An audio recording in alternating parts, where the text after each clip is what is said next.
Genie, I wish you were my personal genie and I had infinity wishes. Oh, okay, Al, after all, I only, granted you everything you wanted in life, a palace, yeah, the girl of your dreams, and you're not gonna free me, you just want me to be your personal, servant forever?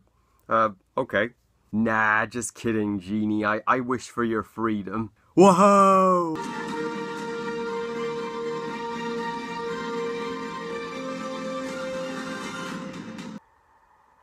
I can show you the world, shining, shimmering, splendid.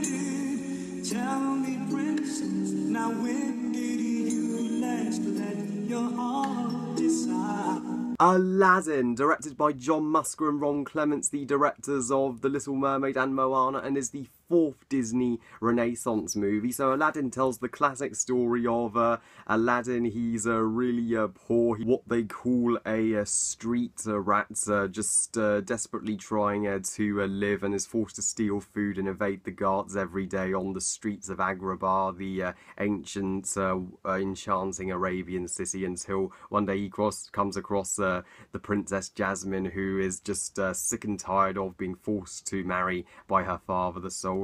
They meet, they immediately fall in love, and Aladdin very luckily happens to enter the Cave of Wonders, as he's the diamond in the rough, finds the magic lamp that changes the course of his life, unleashing the awesome genie who grants him 3 wishes, and Aladdin goes from a street rat to a prince in hopes of winning Jasmine's heart, and he also must save Agrabah from the devious Jafar, the Sultan's advisor, who's plotting against him, and in the end grant the genie one final request in return, giving him his freedom. Now, I recently also reviewed Toy Story, another Disney classic from the 90s, even though Toy Story is more Pixar, but Disney made it as well. Disney, they were unstoppable in the 90s. They were on fire. They were at the top of their game. They released, classic after classic. The Disney Renaissance was the best period of the best era of Disney, and me and my sister were very lucky to be born in the decade of the Renaissance, the 90s, and we had these classic Disney movies in our childhood. They were a big part of it, and just like Toy Story, Aladdin is no exception. Aladdin is an absolute animated masterpiece, and yes, another win for Disney. I would say Aladdin's probably, my 5th favourite Disney movie if I had to rank over 50 of their classics. No Disney movie beats The Lion King. Aladdin doesn't quite reach the heights of Lion King, but it comes close. It has all the makings of a classic, and I just had to review it for its 25th anniversary. I have obviously reviewed the 2 best movies of the Renaissance so far, Lion King and Beauty and the Beast, if you haven't checked them out yet, but I can't believe I haven't reviewed Aladdin until now. This is one of my all-time favourites for many reasons. It's Disney's Indiana Jones. It's a full-on action adventure. Disney have rarely make movies like this. I mean, while most of their Disney princess movies will obviously appeal to the girls, this has great appeal to the guys for a change. But don't get me wrong, the Disney princess movies, some of them are some of my absolute favourites, like Beauty and the Beast and Snow White. I hold dear. But you've also got to have the Guy Disney movies as well. And character-wise, Aladdin, while most Disney princes are in the background and forgettable as shit, Aladdin is a prince with a superb and rich personality. He's arguably the best developed Disney prince of them all. He's such a badass. He's such a nice guy, even though he is forced to steal food. There's one moment where he very generously gives a piece of bread that he and Abu have stolen to to two kids. So he truly has a heart of gold, despite how unfortunate he is. And the other people in Agrabah look down on him just because of his welfare. And I felt so sorry for him. I was like, why is life so unfair to this nice guy? He deserves to have a better life. He deserves to have his dream come true. And people complain at the end that even though he lied to Jasmine to get what he wants, he gets what he wants anyway. He deserved to have it, and Jasmine got to be with the perfect guy. So I think it's an ending where everyone's happy and benefits. And Jasmine, just as Aladdin is one of my favourite Disney princes, Jasmine is easily one of my favourite Disney princesses. She's so strong-willed, and I felt sorry for her too. You feel her stress, how she's just being forced to marry these arsehole suitors that she doesn't want to. And she just wants to make her own choices in life. This is the kind of role models for women that we should be portraying on film. Girls who make their own decisions. And Jasmine's so damn hot. I know she's only 15, so that kind of sounds perverse, but it's true. And the romance is surprisingly sweet and completely believable. Whereas in most Disney movies, the romance feels really rushed and forced. The prince and the prince fall in love instantly in one day. This is the opposite. Because Aladdin and Jasmine both come from different places, yet they both want the same thing, freedom. You can totally see why they would be smitten with each other. And there's a reason she chooses Aladdin above all the suitors, and she prefers him when he's not a prince, when he's just himself, because he's nice, not because of where he's come from.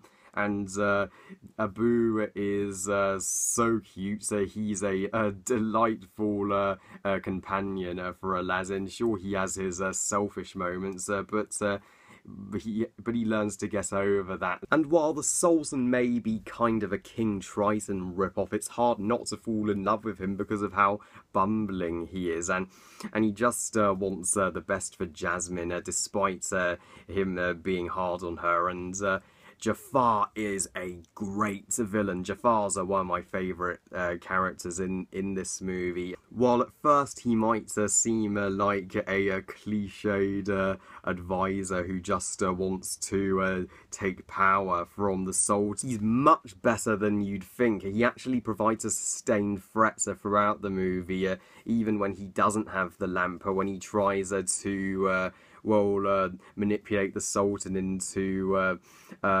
marrying him and Jasmine. He's still doing anything to get his hands on power despite not having the lamp. And even when he does get the lamp, he provides, a awesome, imposing physical challenge for Aladdin. And the final battle between him and Aladdin holds up as one of the most fucking epic, Disney climaxes. And I love Jafar's evil English accent. Yes, he's another Disney villain who is English. That's a common trend. And just like Scar from Lion King, he's manipulative, the way he controls the Sultan with his cobra scepter. Manipulative villains are the best. And Jafar doesn't even really need his own villain song. He just cleverly sings his own version of Prince Ali reprise. And Iago is oh my god, Iago makes me laugh whenever he's on screen, especially when the Sultan just shoves crackers down his throat, and Iago's just like, I can't take it anymore. If I get a choke down, I want more of those moldy disgusting crackers. Bam! Whack! Yeah, Iago makes for a hysterical, terrific secondary antagonist. And I kept my description of the best character till last. Robin Williams as the genie. The genie is the best sidekick, of all time. Yeah, Robin Williams absolutely outacts everyone else in this movie. He totally steals the show. How did he not win an Oscar for Best Voice Acting Performance? Because voice acting and impressions were what he did best. And his jokes and punchlines and pop cultural references are so well creative and hyperactive. They add to the movie's fun tone perfectly. But the genie's not just there to say funny lines. I was surprised by how three-dimensional he was. He's actually the character you feel sorry for even more than Aladdin, because he's trapped in a tiny lamp for all eternity and is forced to command and grant wishes to selfish guys who have never even had the heart to set him free. But when Aladdin does prove his worth and sets the genie free, and to repay the genie after all the genie has done for Aladdin, he has, after all, made Aladdin's life change for the better. Aladdin is the only true friend the genie has ever had.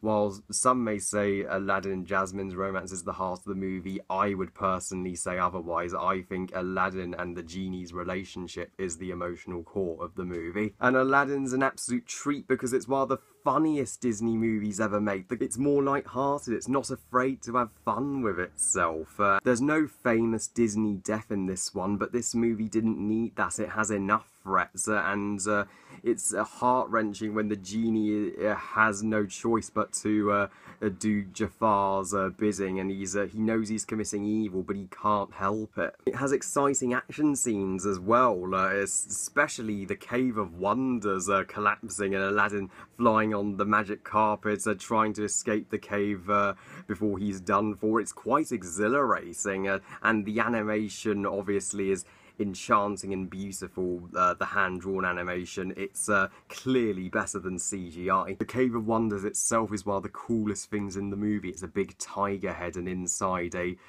world full of wondrous treasures, and it literally takes you to a whole new world. And it's one of the scariest things that Disney have ever created in the opening, when it devours one of Jafar's henchmen, Gazim. All 5 Aladdin songs written by Alan Menken, Tim Rice and Howard Ashman are outstanding. There's no such thing as a Disney classic with bad songs. Arabian Nights was such a grand way to open the movie, and One Jump is a real delight, and that's as sympathetic with Aladdin. And Prince Ali, handsome is he, Ali Ababwa. Yeah, that is fun too, and A Friend Like Me is Robin Williams' solo number, and it's such an extraordinary extravaganza. And A Whole New World, one of the best Disney love songs of all time, period. Are there any flaws in Aladdin? Well, technically no, but if I had to nitpick one tiny thing, is that I do wish they included the deleted song Proud of Your Boy and included Aladdin's mother. Why did they cut that out? That would have added even more to Aladdin's character, but it does not take away any points from this movie overall. And my favourite scene in the movie is Genie, You're Free. God, that scene's powerful, and will bring anyone to tears. And it's as if we're saying goodbye and farewell not just to the genie, but Robin Williams himself. And when Aladdin and the genie are like, Genie, I'm gonna miss you. Me too, Al. You couldn't ask for better emotional payoff to the movie.